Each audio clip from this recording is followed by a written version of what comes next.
একদিন স্বপ্নের দিন। কতদিন পর এমন দিন এলো বাংলাদেশ ক্রিকেটে। শ্রীলঙ্কার বিপক্ষে গল টেস্টের প্রথম দিনে এই বছর আমরা 10টা ইন্টারন্যাশনাল ম্যাচ খেলেছি, টেস্ট, ওয়ানডে, টি20 মিলিয়ে। 8টা ম্যাচ আমরা হেরেছি, 2টো আমরা জিতেছি বটে, কিন্তু সেই দুটো জয় ইউনাইটেড আরব আমিরাতের বিপক্ষে টি20 আর জিম্বাবুয়ের বিপক্ষে টেস্ট, সেই জয়গুলোতে আসলে আনন্দের চেয়ে স্বস্তিটাই বেশি ছিল। আপনি বলতে পারেন যে জিম্বাবুয়ের বিপক্ষে টেস্টে তো আমরা ইনিংস ব্যবধানে জিতেছি। ভাই, ওই সিরিজের প্রথম ম্যাচটা আমরা হেরে গিয়েছিলাম, ফলে জিম্বাবুয়ের সঙ্গে জয়টা আমাদেরকে স্বস্তিটাই দিয়েছিল বেশি আনন্দের চেয়ে। সেইখানে এই নতুন টেস্ট চ্যাম্পিয়নশিপের যে আমরা একটা সাইকেলটা স্টার্ট করছি, বাংলাদেশ ক্রিকেটের এটা রিস্টার্ট হয় কিনা এরকম একটা তুমুল আগ্রহ নিয়ে যে আমরা অপেক্ষায় আছি। রাইট নোতে অন্ততপক্ষে আমরা শুরু করলাম, প্রথম দিন অন্ততপক্ষে আমরা খুব ভালো পদক্ষেপে শুরু করলাম।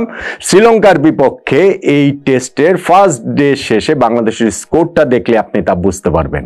3 উইকেটে 292 রান। হ্যাঁ, 3 উইকেটে 292 রানেই বাংলাদেশ এই প্রথম দিনের খেলা শেষ করেছে, যেইখানে ক্যাপ্টেন নাজমুল হোসেন শান্ত অপরাজিত সেঞ্চুরি, মুশফিকুর রহিম অপরাজিত সেঞ্চুরি, অফ ফর্মে থাকা দুইজন ব্যাটসম্যানের অবিচ্ছিন্ন 249 রানের জুটি।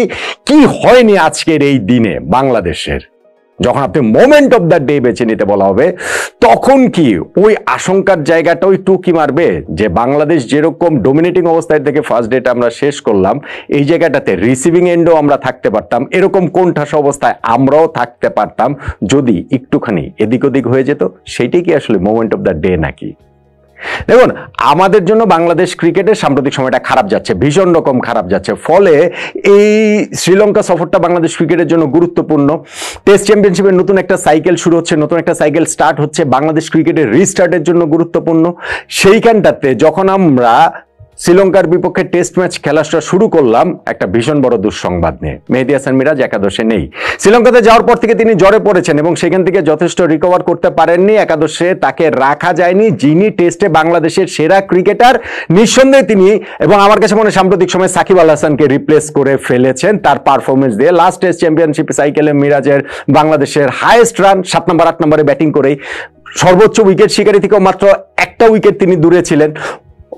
টেস্ট চ্যাম্পিয়নশিপের বাইরে গিয়েও জিম্বাবুয়ের সঙ্গে যে লাস্ট টেস্ট সিরিজটার কথা বললাম, সেখানে শেষ টেস্ট ম্যাচটা যে আমরা ইনিংস ব্যবধানে জিতেছি, সেখানে মিরাজের সেঞ্চুরি রয়েছে, 5 উইকেট রয়েছে, প্লেয়ার অফ দ্য ম্যাচ তিনি, প্লেয়ার অফ দ্য সিরিজ তিনি। ফলে মিরাজকে না পাওয়াটা বাংলাদেশ ক্রিকেটের জন্য বিরাট বড় ধাক্কা, এবং আরো বড় ধাক্কা যখন আমরা 45 রানে 3 উইকেট হারিয়ে ফেললাম।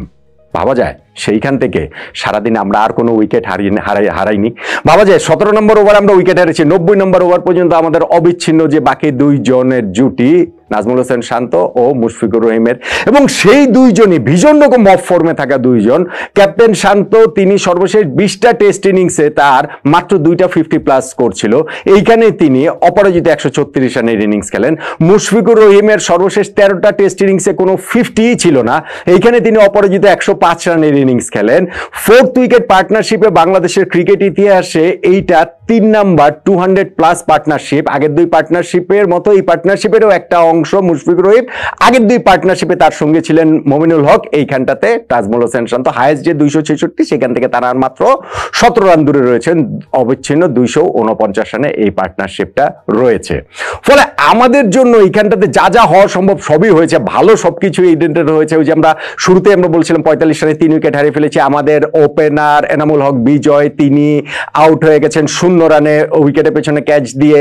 তারপরে ওইখানে হচ্ছে গিয়ে ওই থারিন্দ্র রত্নায়কে তিনি তার পরপর 2 ওভার, এক ওভারে লাস্ট বল, পরের ওভারে ফার্স্ট বলে 2টা উইকেট তুলে নিয়েছেন। সাদমান স্লিপে ক্যাচ দিয়েছেন ডিফেন্স করতে গিয়ে, আর মমিনুল কাট করতে গিয়ে সেই স্লিপেই ক্যাচ দিয়েছেন। 45 রানে আমরা 3 উইকেট হারিয়ে ফেলেছি, এবং সেইখান থেকে বাংলাদেশ আর কোনো উইকেট আমরা হারাইনি। প্রথম সেশনে আমাদের রান ছিল 3 উইকেটে 90, দ্বিতীয় সেশনে আমরা আরো 92 রান যোগ করেছি, কোনো উইকেট হারাইনি। তৃতীয় সেশনে আমরা আরো 110 রান যোগ করেছি, কোনো উইকেট হারাইনি। এর চেয়ে স্বপ্নের দিন আর আসলে কি হয়? এর চেয়ে স্বপ্নের দিন আসলে আর কি হতে পারে? কিন্তু আমি যেটা বলছিলাম, এই দুজন ফ্যান্টাস্টিক ব্যাটিং করেছেন, শান্ত আর মুশফিক, অসাধারণ ব্যাটিং, অসাধারণ পার্টনারশিপ, এবং মোরলেস একটা চান্সলেস ইনিংস তাদের দুইজনের ছিল। হাফ চান্স দিয়েছেন কিছু এদিক ওদিকে, কিন্তু ওরকম প্রপার কোনো চান্সও দেননি। আম্পায়ার যে তাদের বিপক্ষে ভুল ডিসিশন দিয়েছেন তা না, শ্রীলঙ্কার ফিল্ডার বোলাররা যে তাদেরকে মানে কোনো চান্স দিয়েছেন, লাইফ দিয়েছেন, বিষয়টা সেটাও না। ফলে তাদেরকে হিউজ ক্রেডিট দিতে হচ্ছে। কিন্তু আমি বলছিলাম যে এটা রিসিভিং এন্ডেও আমরা থাকতে পারতাম, সেটা কেন বলছি? ভাই বাংলাদেশ যদি এই টেস্টে টস হারতো তাহলে কি হতো?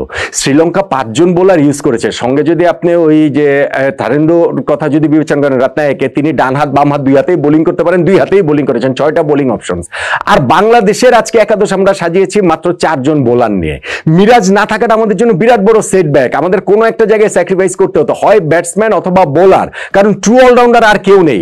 আমরা বোলার স্যাক্রিফাইস করেছি, ফলে এই গলের ভীষণ রকম ব্যাটিং সহায়ক শুরুতে অন্ততপক্ষে যে উইকেট, সেইখানে যদি আমরা এই 4টা বোলিং অপশন নিয়ে আগে আমাদেরকে বোলিং করতে হতো, তাহলে শ্রীলঙ্কাও আমাদেরকে এরকম দুর্মুষ করতে পারতো। তাহলে শ্রীলঙ্কারও এরকম রান পাহাড়ে চড়ে বসার সকল আশঙ্কা ছিল আমাদের দিক থেকে, তাদের দিক থেকে সম্ভাবনা সেটা তো আসলে ছিলই। ফলে গুরুত্বপূর্ণ কি? গুরুত্বপূর্ণ হচ্ছে গিয়ে টস। টস যে জিতেছেন আমাদের ক্যাপ্টেন নাজমুল হোসেন শান্ত, সেইটাই আমার কাছে মনে হয় ভীষণ ভীষণ ভীষণ রকম গুরুত্বপূর্ণ। 45 রানে 3 উইকেট হারানোর পরই আমাদের শান্ত আর মুশফিকের পার্টনারশিপ, তাদের দুইজনের সেঞ্চুরি, অসাধারণ ব্যাটিং, পরের 2 সেশনে উইকেট না হারানো সবই ঠিক আছে, কিন্তু টসটা আমরা যদি না জিততে পারতাম তাহলে কি হতো? টস জিতেছি বলে এরকম ব্যাটিং সহায়ক উইকেটে আমরা আগে ব্যাটিং নিতে পেরেছি, এবং আমরা একটা বোলার শর্টেজ নিয়ে শ্রীলঙ্কার বিপক্ষে আমাদের আসলে শুরু বোলিং করতে হয়নি। তাই আমি সবকিছু ছাপিয়ে শ্রীলঙ্কার বিপক্ষে গল টেস্টের প্রথম দিন যেই জায়গাটাতে বাংলাদেশ আগামী 4 দিন ডমিনেট করতে পারবে কিনা সেটা পরের বিষয়, কিন্তু শুরুটা তো অন্ততপক্ষে আমরা খুব ভালো করলাম। এইখানটাতে আমার কাছে মোমেন্ট অফ দ্য ডে মনে হয় আমাদের ক্যাপ্টেন নাজমুল হোসেন শান্তর টসে জেতাটাই, যেইটার সুবিধাটা স্বয়ং শান্ত এবং অভিজ্ঞতম মুশফিকুর রহিম প্রবলভাবে নিয়েছেন। আপনার কাছেও কি এটা মোমেন্ট অফ দ্য ডে, নাকি অন্য কিছুর কথা বলবেন?